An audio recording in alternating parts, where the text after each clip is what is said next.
Hello everyone.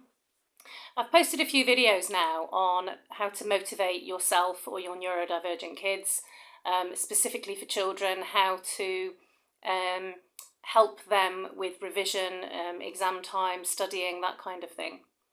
And it occurred to me that I hadn't given any information about why, for example, people with ADHD, children and adults, may need help with motivation.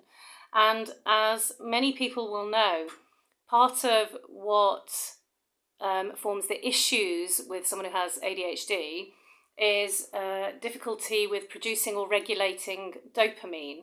And dopamine is the chemical in our brains that makes us feel good. So when you do something really fun, you get a boost of dopamine. When you achieve something, when you're feeling really proud of yourself, you get this good feeling. And for people with ADHD, it's harder to get this good feeling. And that's why we often hear phrases like chasing a dopamine hit.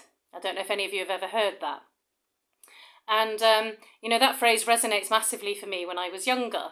I found it very hard to say no to things because I was always, wanting to chase that excitement of something new. With relationships and jobs, the most exciting bit for me was the beginning, where it was uncertain and new. And it was all about this kind of dopamine hit. And, I often said to people I hated going shopping. All of my money went on travel and education. And for me, that's what gave me a dopamine hit. Now, if like me, studying and learning is something that gives you that dopamine hit, then you're very lucky. You're going to be quite successful with academic stuff. But if it doesn't, that's where the difficulties can come in when you're at school. And one of the things that I've been thinking about is how do we make boring tasks easier when we have ADHD? So it's about how to get that dopamine hit whilst doing a boring task. So for example, do fun stuff whilst you are studying. Listen to music, watch TV. Personally, I can't watch TV when I'm trying to read or study, but listening to music works really well. I know many people who watch TV whilst, for example, learning a new subject or learning coding or, gaming. There'll be a number of people I work with, younger people who have wanted to do gaming or doodling or playing with some really nice sensory thing like Play-Doh, for example, whilst having the session. And that helps them to focus and it helps make the more boring parts of whatever the task at hand is, less of a challenge.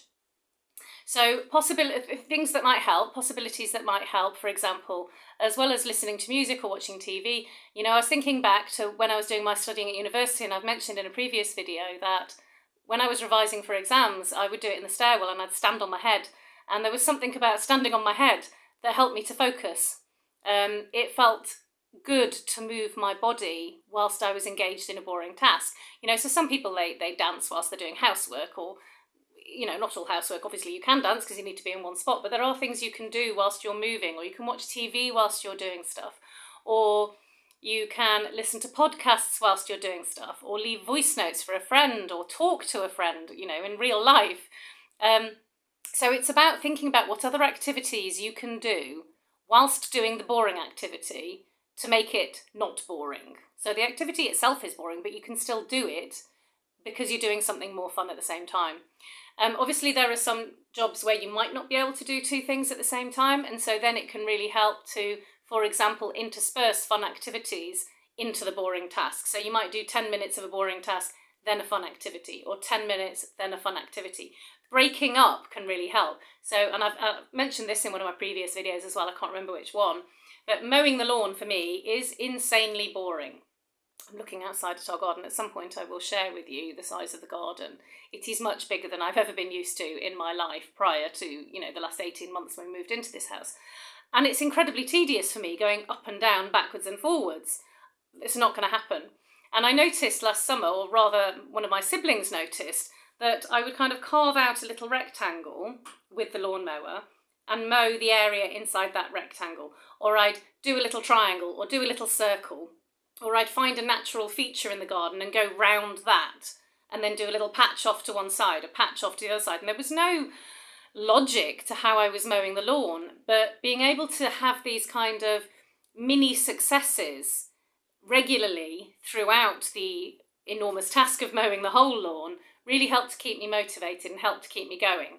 And to be honest, there were times when I couldn't do the lawn in one day, so I'd maybe do half of it one day and half the next day. But breaking it up into small tasks, so I get that kind of sense of achievement. Oh yes, I finished that small bit. That really helps me. I've talked about body doubling before, and for me, just having a person nearby makes me feel happier and less agitated, less unfocused. And I don't really know the science behind this, but it definitely helps me. So there's just a kind of a few tips on how to create moments of these dopamine hits when you're having to do what you find to be a really boring task. Obviously, if you're in a family where people are different and enjoy different activities, or you have a partner who enjoys different activities to you, then it really does make sense for you to pick and choose the activities that you enjoy. So where you can, create as much of that in your life, whether it's your work or your home life. Try to do the tasks you enjoy. And where you do have to do things that are boring, then you can maybe try to utilise some of the tips that I've shared within here. I hope this has been helpful. Let me know if you have any wild or wacky ways of getting your dopamine hits that help you to get through all the boring stuff in life that maybe previously was very challenging for you.